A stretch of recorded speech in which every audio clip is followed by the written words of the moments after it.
view the recording.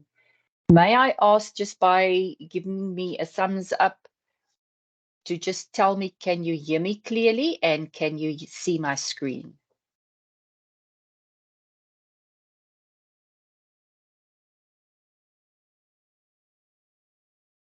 Okay, awesome, awesome.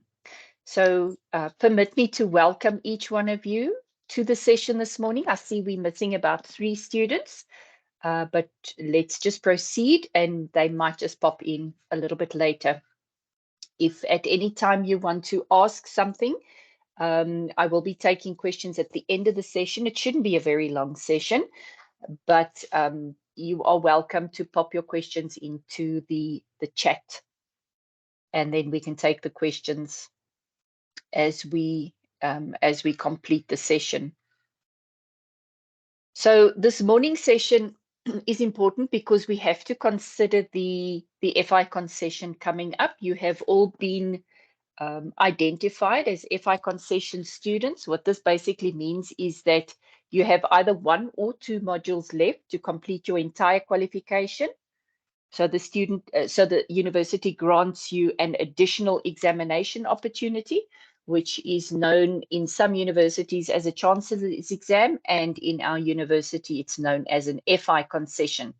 So I just thought it good to arrange this session so we can just chat briefly about what to expect with the upcoming examination. So your upcoming examination is going to be a 24-hour exam. So last semester, I think you guys had a 4-hour exam, if memory serves me correctly. But for the FI concession, I made the decision that the examination period would be 24 hours. It is not going to be proctored. So there will be no invigilator app, nothing like that. But what will happen once you submit it onto the platform, the system will run it automatically through Turnitin to make sure that there is not copying between the students, and number 2, that you have sufficiently paraphrased. But please don't let that cause you undue stress. So I want you to prepare your space before the time, prepare your resources, your study guide or your additional materials. Remember, it is open book, it's a take-home exam.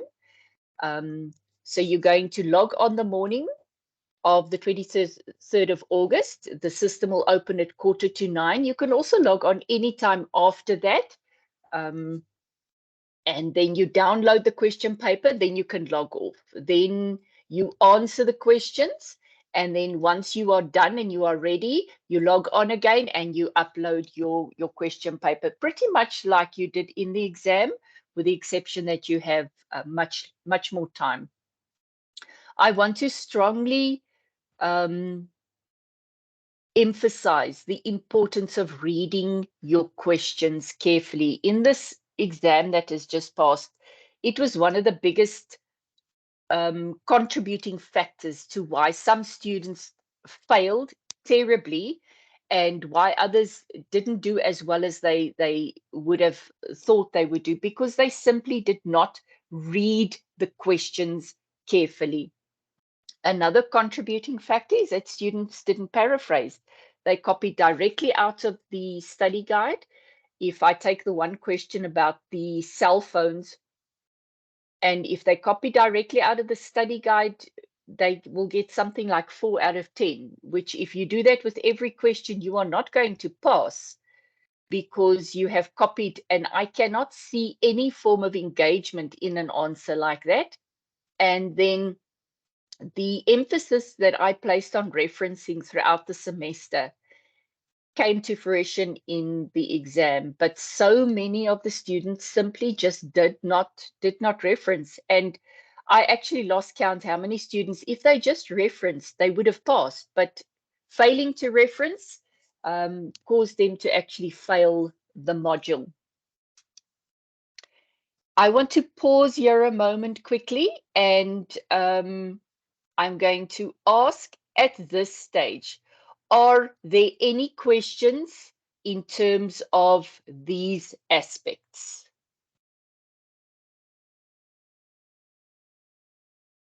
You can, if you have a question, you can just raise your hand and then I will acknowledge you and then you can unmute yourself and ask.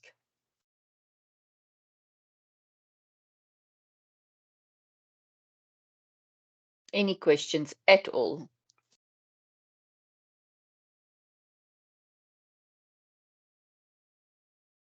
Okay, I see there are no questions. So let's proceed.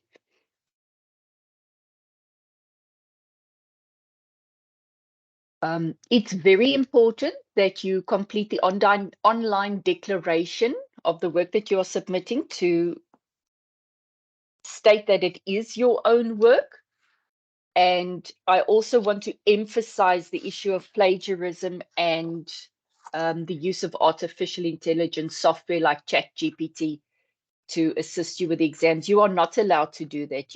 It's an open book, so you have access to resources that you can use when answering the questions, but you may not use artificial intelligence like ChatGPT, or you get these examples that answer the questions for you. That is prohibited. It's an exam. It's an academic space. You are supposed to present your own work. There are some of the students that did take a chance in the last exam, and they are being disciplined by the university and will, in all probability, be sanctioned and dispelled from the university. So please, I want you to take it seriously. It is an exam, and it's important that you abide by the rules of the exam. You will receive the exam question paper, and it will contain all the necessary ins and outs of the exam of the day. And as I said, it's going to be a very short session. So this is the end of my presentation, and I'm going to stand still now and invite you to ask me questions about what we've covered.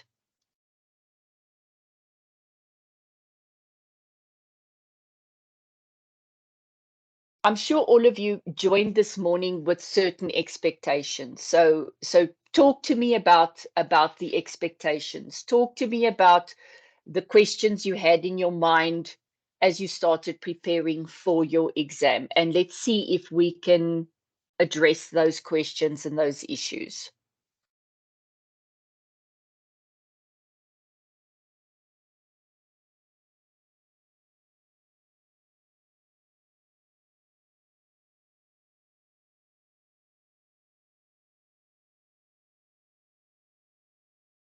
Any questions?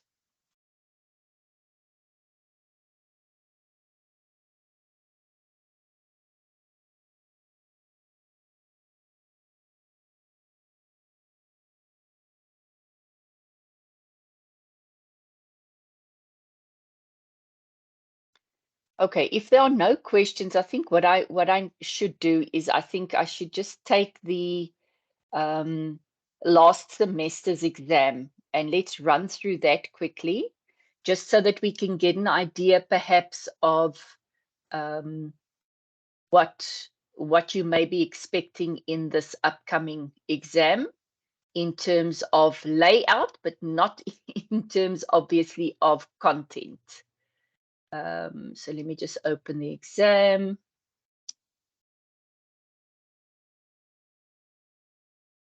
All right.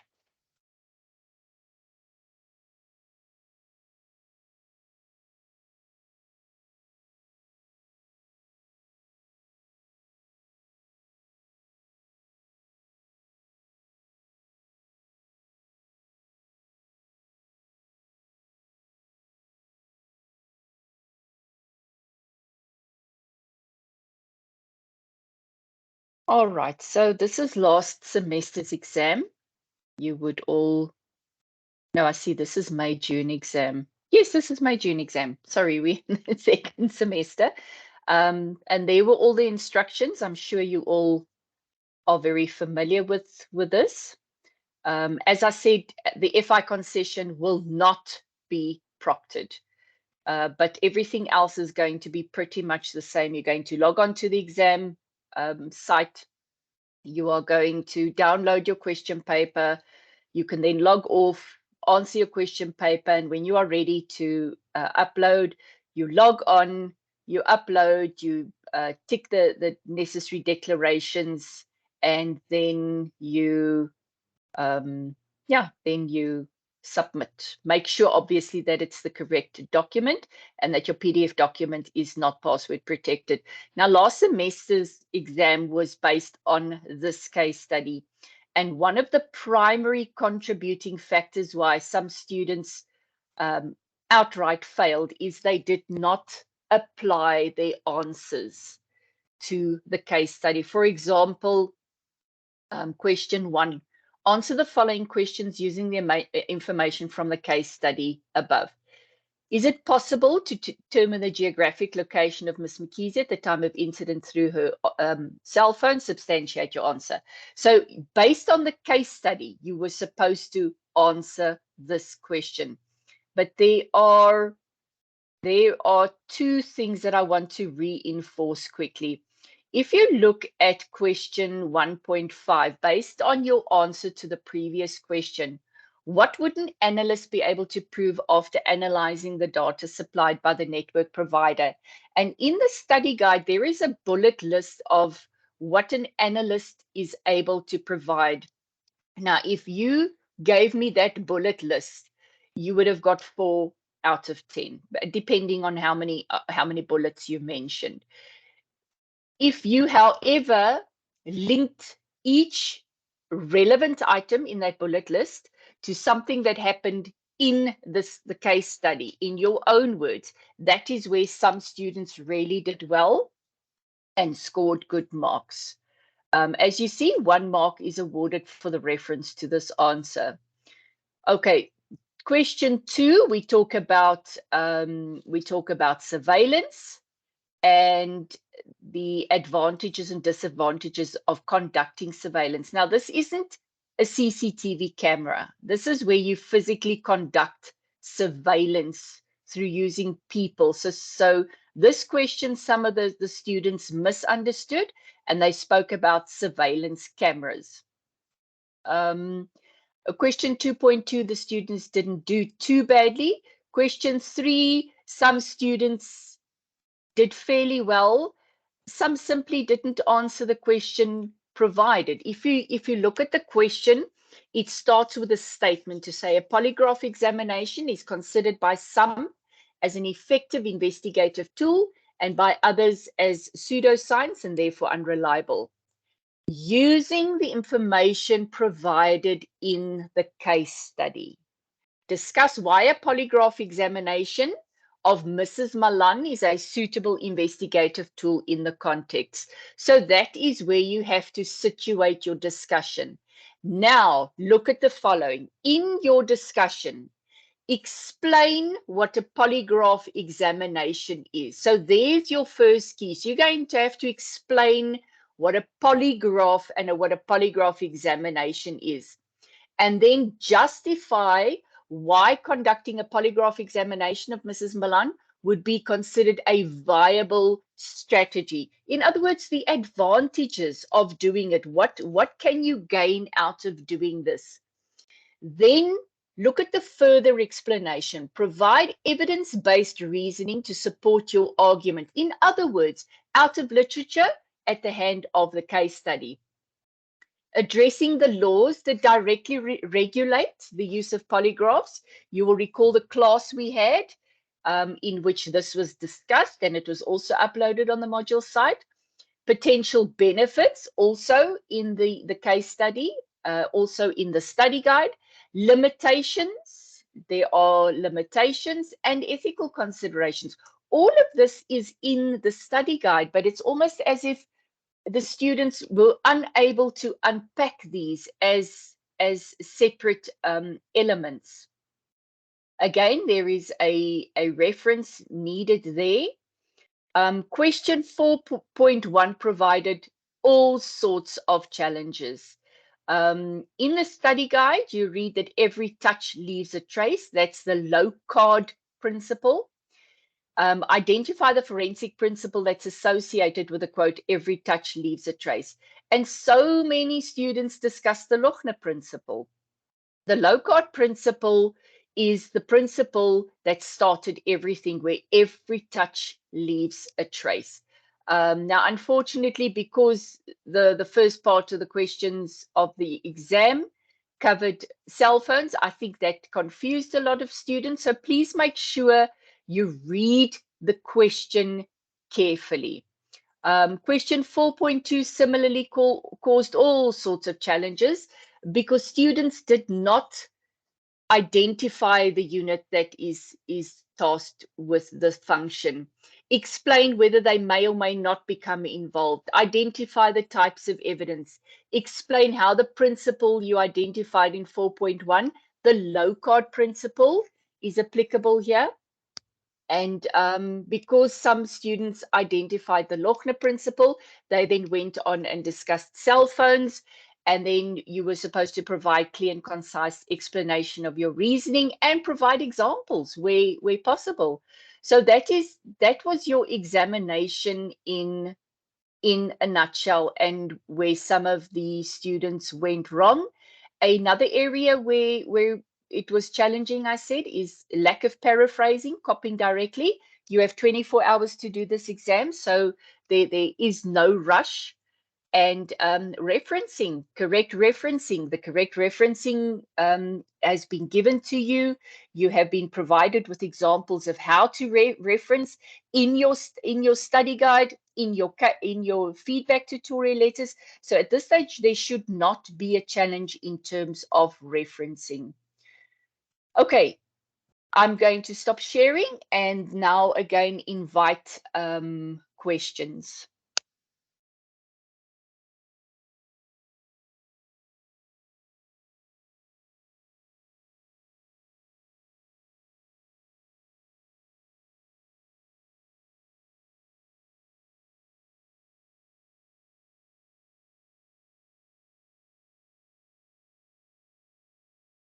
Everybody should have access to their microphones. So you can just raise your hand if you want to ask something.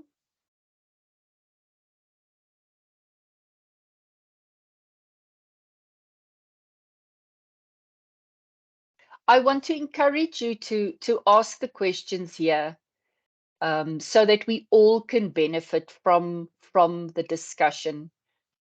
You must remember that on Wednesday morning at 10 o'clock, or at 9:45, the system will open, and then you can access your question paper. I will not be available to explain things, to unpack things, to clarify things. It's an exam. I want to please also urge you to not contact each other and not use additional person resources to assist you with the exam. You may use literature, you may use your study guide, but please make sure that whatever you submit, it's the last hurdle that you have to complete your qualification. Prepare yourself. Make sure that you know what is where in your study guide, what to find, where to find everything. And please do access the additional resources I've placed on the module site. They are placed there for your benefit. So please do make use of those resources.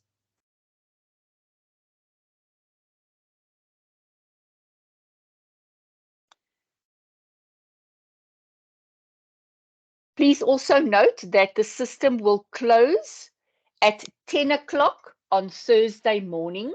You will not have additional time to upload. You will have only until 10 o'clock. So make sure that you are aware of what your load shedding schedule is in your area.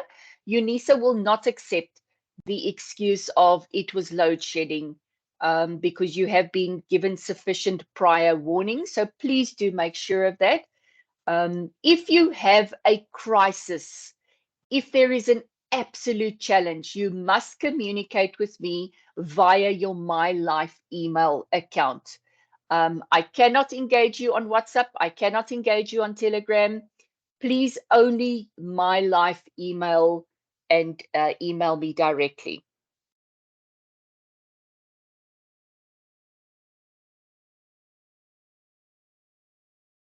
Okay, there seem to be absolutely no questions. I'm not seeing any questions in the chat box either. So if there are no further questions, then I'm going to end our session, and then I will publish the link to this recording also on the module site for last semester. If you want to go and revisit something, please then use the recording. Okay, everybody, have a good day. And then we will see each other again online once you access your exams on Wednesday. Remember the normal Moodle exam platform, not the Moodle platform, the exam platform. So there where you accessed your exam last semester. Okay, thank you and goodbye.